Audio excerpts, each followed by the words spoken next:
तो आज हम इस वीडियो में डिस्कस करेंगे, आप इसको सेकंड पार्ट कह सकते हैं, जो मैंने लास्ट वीडियो दी थी एटीआर की बेस के ऊपर हमने बाय और सेल जोन बनाए थे। तो उसी का एंट्री सेटअप कैसे होगा वो हम देखते हैं। तो अगर आपने वो वीडियोस नहीं देखी तो मेरा मशवरा यही है कि आप पहले जाके एटीआर को जो मैंने एक्सप्लेन किया है वो वीडियो देखें, और उससे हम एक्सपेक्टेड हाई लो कैसे फिगर आउट करते हैं उस वीडियो को देखें, और फिर उससे एंट्री सेटअप कैसे होता है इस वीडियो में मैं आपको एक्सप्लेन करूंगा। लेकिन मैं थोड़ा-सा क्विकली जो है 1 आध मिनट में आपको उस वीडियो का जो है एक समरी यहीं पे साथ-साथ बता देता हूँ। तो उस वीडियो में हमने एक्सप्लेन किया था कि एटीआर क्या होता है, जो एवरेज ट्रू रेंज है, वो बेसिकली आपको बताती है कि मार्केट में हाई और लो कितना मूवमेंट कर रही है कोई भी टाइम फ्रेम के अकॉर्डिंग। जैसा कि आपको मैं स्क्रीन शेयर करता हूँ, दिखाता हूँ सब चीज़ें। तो ये जैसा आप स्क्रीन पे देख सकते हो चीज़ें, आपको MT4 दिखाई दे रहा होगा। हमने लास्ट वीडियो में ये बाय जोन और सेल जोन बनाया था। तो इस बाय जोन के अंदर आप देख सकते हैं कि एक ऊपर का लेवल हमने मार्क किया और एक नीचे, और उन दोनों के दरमियान का ये बाय जोन है। इसी तरह S1 और S2 कह सकते हैं, और ऊपर R1 R2 है, रेजिस्टेंस 1 और रेजिस्टेंस 2।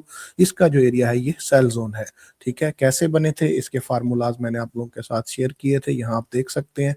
तो एक्सपेक्टेड हाई निकालने के लिए हमने लो प्लस एटीआर को यूज किया था, और एक्सपेक्टेड हाई 2 बार निकाला था, एक बार 10 की सेटिंग से एटीआर और एक बार 3 की सेटिंग से एटीआर को। ठीक है, और एक्सपेक्टेड लो भी इसीलिए हमने 2 बार निकाला S1 और S2 मालूम करने के लिए, एक बार 10 की सेटिंग से, एक बार 3 की सेटिंग से। तो ये दोनों चीज़ें जब हमें मिल गई एक्सेल में, मैंने आपके साथ ये डाटा भी शेयर किया था। तो ये वैल्यूज़ आपने पहले लिख लेनी है कि जो D1 के ऊपर ये मोस्ट अच्छा काम करता है, लंदन टाइम के पास 12 से 1 बजे आप इसकी कैलकुलेशन करें, हाई और लो मेंशन करें, एटीआर की वैल्यूज़ डालें 3 और 10 वाली, और इस फार्मूले को यूज़ करते हुए जो मैंने आपको बताया हमने फिगर आउट किया था। तो जो सबसे बड़ा नंबर था उसको हमने R2 कहा, उससे कम वाले को R1, फिर उससे नीचे S1 और फिर S2। इस तरतीब से हमने ये नंबर लिखे और ये बाय और सेल जोन बना लिया था। फुल डिटेल्स आपको दूसरी जो प्रीवियस वीडियो है इसकी एक्सपेक्टेड हाई लो वाली, उसमें आप जाके देख सकते हैं। तो अब यहाँ से सवाल ये पैदा होता है कि मुझे जोन भी पता चल गया कि आज का जो है बाय जोन कौन सा है, सेल जोन कौन सा है। तो नेक्स्ट स्टेप क्या होगा, डायरेक्शन। तो क्या मुझे बाय से एंट्री लगानी चाहिए या सेल से एंट्री लगानी चाहिए। तो इस चीज़ को हमने कैसे फिगर आउट करना है, उसका 2 हल है। अगर आप चाहें तो कोई जो है ओवरबॉट ओवरसोल्ड वाला indicator as a help use करें, बुलिंगर बैंड है, STS है, या फिर आप RSI को यूज कर सकते हैं।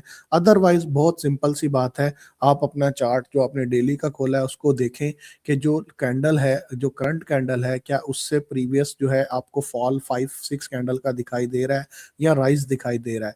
अगर कैंडल्स ऊपर गई हुई हैं तो इसका मतलब है मार्केट जो है ओवर कंडीशन ओवरबॉट में है, और अगर कैंडल्स नीचे आई हुई हैं तो ये ओवरसोल्ड में है। इंडिकेटर्स बेटा हेल्प देते हैं, बट एक रफ सा आइडिया आपको इससे मिल सकता है। और अगर कुछ ना समझ आए तो बहुत सिंपल है, आप क्या किया करें, दोनों तरफ से एंट्री लगा दें, कोई मसला नहीं है, ये हो जाएगा। एंट्री करने का तरीकाकार क्या होगा, जब आपको ये पता है कि सपोज मैंने बाय की एंट्री लगानी है, तो उसका फार्मूला ये होगा, जैसे आप स्क्रीन पे देख सकते हो कि बाय एंट्री लगाने के लिए जो एंट्री लेवल है वो आपका S1 के बराबर है, और टीपी आपका R1 होगा, और स्टॉप लॉस S2 के नीचे जाएगा। यानी कि ये जो आपकी सपोर्ट है 4758, यहाँ आप बाय लिमिट लगाओगे, और स्टॉप लॉस जो है ये S2 के नीचे 4725 के थोड़ा नीचे, जैसे 4720 कह लें आप, वहाँ स्टॉप लॉस लगेगा। टीपी कहाँ लगेगा, जब यहाँ से मार्केट आपने यहाँ तक वेट करना है, ये R1 है तो ये आपका टीपी हो जाएगा। इसी तरह अगर आपने सेल का एंट्री लेनी है, तो सेल में आपकी जो एंट्री होगी वो R1 होगी, स्टॉप लॉस जो है वो R2 के ऊपर जाएगा, और टीपी जो होगा वो S1 होगा। यानी कि सेल अगर करना है तो 4870 पे आप सेल लिमिट लगाएंगे, और 4903 के ऊपर 49006 7 यहाँ पे आप स्टॉप लॉस लगा सकते हो, और टीपी आप 4758 कर सकते हो। तो इस तरीके से हमें जो है बाय और सेल की एंट्रीज लेनी होती हैं। दोबारा देख लें, फार्मूलाज में स्क्रीन पे रख रहा हूँ। बाय के लिए आपको जब एंट्री करना है तो S1 आपका एंट्री लेवल हो गया, टीपी आपका R1 होगा, स्टॉप लॉस जो है S2 के नीचे कुछ पिप्स जाएगा।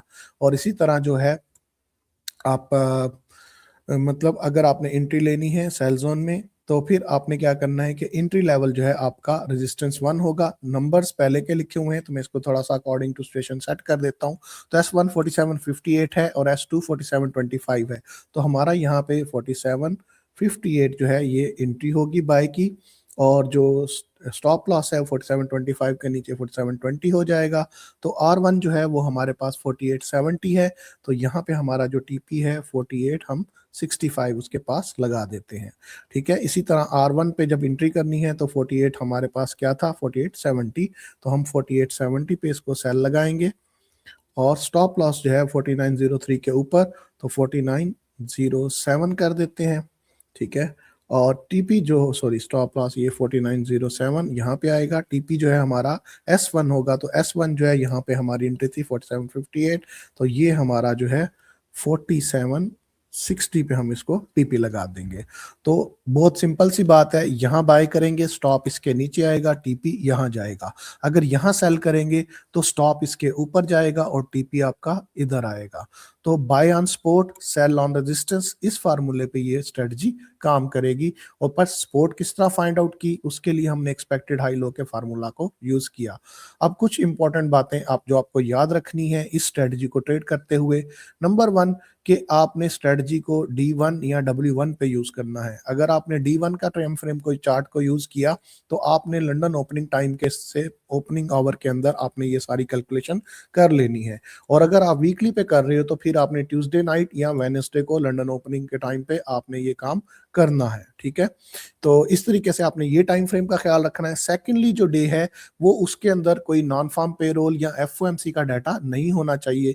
अगर वो होगा तो फिर आप एक्सपेक्टेड हाई लो को बनाते हुए जैसे आप ये बना रहे हो, तो फिर इसके साथ आप थोड़ा सा मल्टीप्लायर 1 पॉइंट जो है 50 को यूज कर लेंगे। ठीक है, यानी कि एक्स्ट्रा हाफ ATR आपने यूज कर लेना है मल्टीप्लायर के तौर पे। आप इसको ये फार्मूला फिर आपका लगेगा जब आपका जो है कौन सा डे होगा, FOMC नॉन फार्म पेरोल, जब वेरी हाई इंपैक्ट डाटा है तब आपने ये फार्मूला अप्लाई कर देना है इसका। ठीक है, तो ये किस पर्पस के लिए होगा मल्टीप्लायर, सिर्फ उस सूरत में आपने मल्टीप्लायर को यूज करना है तो जब क्या होगा, FOMC का डे हो या फिर NFP नॉन फार्म पेरोल जो कि mostly first Friday of every month होता है, इन डेज के ऊपर आपने जो है मल्टीप्लायर 1.50 यूज करना है ATR के साथ। अदरवाइज ये आपने नॉर्मल उसको यूज कर लेना है सिंगल ATR को। तो होपफुली आपको ये कंप्लीट स्ट्रेटजी समझ आ गई होगी। इस तरीके से आपने इसको ट्रेड करना है। कमेंट्स में आपने मुझे बताना है अगर कोई कंफ्यूजन हो तो मैं आपको क्लैरिफाई करने की कोशिश करूंगा। वैसे बहुत सिंपल सी है, अगर आप सीक्वेंस के अंदर ये सारी वीडियोस देखेंगे तो बासानी, और ये बहुत पावरफुल स्ट्रेटजी है, स्पेशली जब आप इंट्राडे काम करना चाहते हैं तो इस तरह से अपने सारे जोन्स को मार्क करके रखें, चार्ट्स को, बाय सेल जोन को।